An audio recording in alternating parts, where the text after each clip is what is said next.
150 का मतलब एकदम से वन साइडेड नंबर अब बन गया है एनडीए का, और 75 पर तुम दोनों तरफ बजा रहे हो।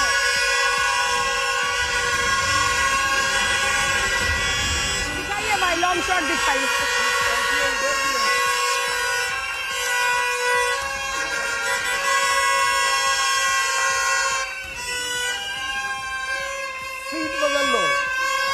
अब ये कोई बात हुई? वो एनडीए के लिए ताली बजा रहे हैं, आपने उनको घुसपैठिया कह दिया। गजब हालत है आपका, हैं? संगीत रागी, गजब हालत है। मैंने कहा आप ही के लिए ताली बजा रहे हैं। मैंने कहा कि इधर वाले इधर भी बैठे हुए हैं। बताओ कितने लोग हैं इधर जो एनडीए के लिए ताली बजा रहे हैं ईमानदारी से? अब देखो, इतने सारे हैं, देखिए। ये तो क्या बदल देंगे।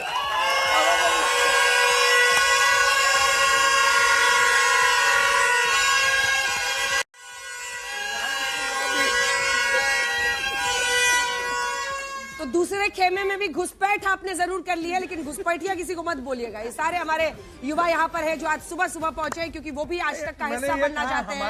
ये बताता है सबसे सटीक, धीरे धीरे करके जैसे ही रुझान आगे बढ़ेंगे, हम आपको बता रहे हैं 151 शुभ अंक माना जाता है। 151 के अंक पर फिलहाल एनडीए वहां पर पहुंच गया है। सबसे बड़ी पार्टी 78 100 में, मतलब 78 के स्ट्राइक रेट पर रुझानों के मुताबिक। अभी भी आपको बता दें 9:31 हो रहे हैं। कई बार मामला उसके बाद बदल भी जाता है, पलट भी जाता है।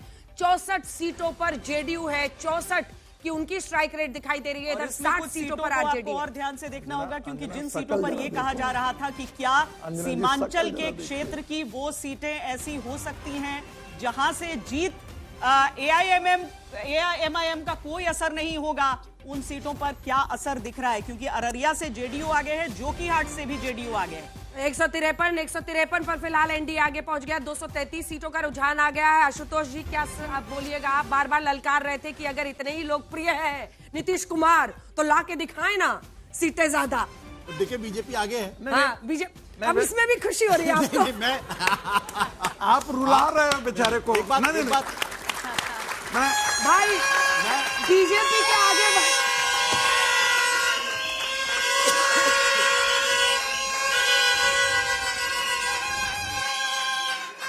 बीजेपी के आगे बढ़ने पर आज एक टिप्पणी कर रहे हैं आशुतोष जी, कह रहे हैं पैसे थे ना, लेकिन उधर एक आसे जल्दी से क्विक कमेंट आशुतोष जी। जो बार बार ये कहा जा रहा है नीतीश कुमार के नाम पे वोट पड़ रहा है, तो फिर जनता दल यूनाइटेड की सीटें बढ़नी चाहिए। अरे भाई, जहाँ पे जो सीटें आएंगी लड़ रहे हैं ना, 101 दोनों साथ लड़ रहे हैं, दोनों साथ लड़ रहे हैं। 101 बराबर सीटों पर लड़ रहे हैं, तो फिर जनता दल यूनाइटेड सीटें क्यों नहीं बढ़ रही? अब क्या हुआ इसमें बताइए? जेडीयू वाले सामने आइए, बताइए आपका परसेंटेज कैसे गिर रहा है? बीजेपी का आगे बढ़ रहा है, बताइए आशुतोष जी का आज का मौजूद सवाल 9:32 पर यही है। चलिए लिए चलते हैं राजीव जी के पास। राजीव जी, आप ही इस सवाल का जवाब दीजिए। वो कह रहे हैं 66 अगर नीतीश बाबू के नाम पर वोट पड़ा है तो 66। आशुतोष जी की निराशा मैं समझ सकता। हाँ बोलिए।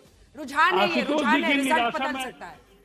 आशुतोष जी की निराशा मैं समझ सकता हूँ। लगातार वो जिस तरह से बैटिंग करते रहे एनडीए के खिलाफ, राजीव जी ये रो रहे हैं स्टूडियो में। ये जो जनादेश जिस तरह बढ़ता हुआ दिख रहा है, निराशा है। देखिए, मुझे पूरा यकीन है कि आपके सोचने का तरीका बहुत जल्द बदलेगा। जो जमीनी सच्चाई इस देश में है, हिंदुस्तान में न इंडिया का कोई वजूद बचेगा और न बिहार में महागठबंधन कहीं का। ये लहर है, ये प्रधानमंत्री नरेंद्र मोदी जी की लहर है, और बिहार में नीतीश कुमार जी के काम का जादू बोल रहा है। राजीव रंजन जी, चूंकि आपने भी ये पहले कहा कि प्रधानमंत्री नरेंद्र मोदी की लहर है और नीतीश कुमार की लहर है, तो 82 पर बीजेपी इस समय आगे चल रही है। 66 पर आप लोग, सीटों के बंटवारे के समय भी बहुत सारे सवाल हो गए थे कि क्या 101 दिया गया है। पहली बार जेडीयू बीजेपी को सेम नंबर की सीटें बीजेपी में थी, एनडीए में थी। देखिए, एक बात तो बिल्कुल साफ है, हम विनेबिलिटी को भी ध्यान में रखना चाहते थे। किन क्षेत्रों में हम बेहतर कर पाएंगे, और काफी सोच समझ करके पांचों ही दलों के अच्छे उम्मीदवार लड़े और हम महागठबंधन को करारी शिकस्त दें, ये प्राथमिक लक्ष्य था। हर पार्टी ज्यादा सीटों पर लड़ना चाहती है, लेकिन जमीनी जो सच्चाई उसका भी मूल्यांकन। सर आपके पास एक बार आलोक जी को भी दिखा दीजिए। आलोक जी, चुनाव आयोग को लेकर वो कह रही थी कि कुछ तो लोग कहेंगे, लोगों को ब्रांड एम्बेसडर भी बनी। इस बार भारी तादाद में, अगर देखिए पिछली बार के मुकाबले 5 करोड़ लोगों ने, 7 करोड़ 45 लाख वहां वोटर है, 5 करोड़ उसमें से वोट डालने निकलता है, तो उनका विश्वास इस सिस्टम पे है और इसको लेकर कोई दो राय नहीं हो सकती। 1985 में 63 मौतें हुई थी और कई जगहों पर रीपोलिंग हुई थी, लगभग 150 से ज्यादा बूथ्स पर।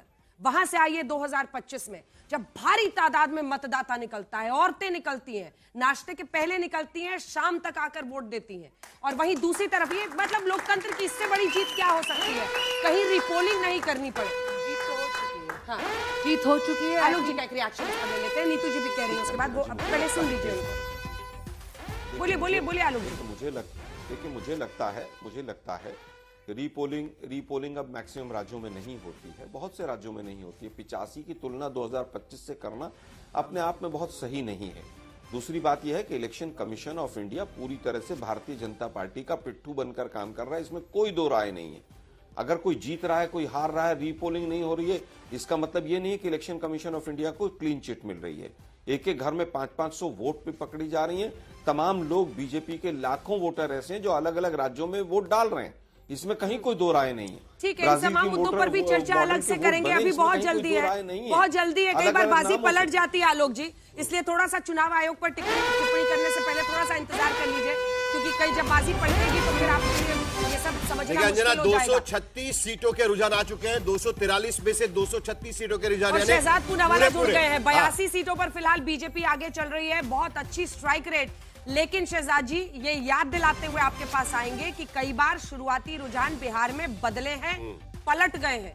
82-66 दोनों जो शानदार बल्लेबाजी है दोनों एंड से हो रही है, उधर 59 पर आरजेडी है, लेकिन ये शुरुआती रुझान है। अभी 9:38 हो रहे हैं, 36। अंजना जी, आपकी बात बिल्कुल सही है, और आपको याद होगा लास्ट टाइम मैं आपके साथ जुड़ा था तो हरियाणा के चुनाव पवन खेड़ा ने राजदीप और उस समय राहुल कंवल को पहले ही जलेबियां भिजवा दी थी। हम जलेबी भेज दे प्रीमेच्योरली, हम ऐसा नहीं करते। हम ये कह रहे हैं आज भी कि इलेक्शन कमीशन का सम्मान है। और देखिए, ताउम्र कांग्रेस यही गलती करती रही, दोष आईने में नहीं थी, दोष अपने चेहरे पर थी, वो आईना को दोष देती रही। अब डेटा में गलती है तो डेटा को गलती देती है, जो भी नतीजे आएंगे। पर अब अंजना जी जस्ट 20 सेकंड्स, साहिल जी जस्ट 20 सेकंड्स।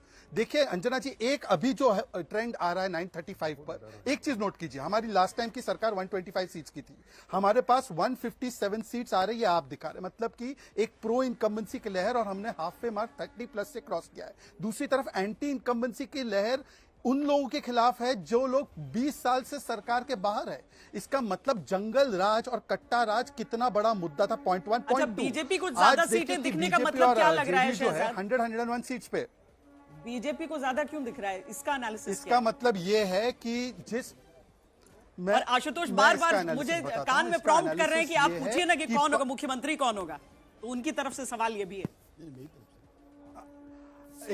सब का जवाब देता हूं। आशुतोष जी कल तक ये प्रॉम्प्ट कर रहे थे कि नीतीश जी समाप्त हो चुके हैं। आशुतोष जी परसों तक प्रॉम्प्ट कर रहे थे कि वोट चोरी हो रही है, SIR का मुद्दा बहुत बड़ा मुद्दा है।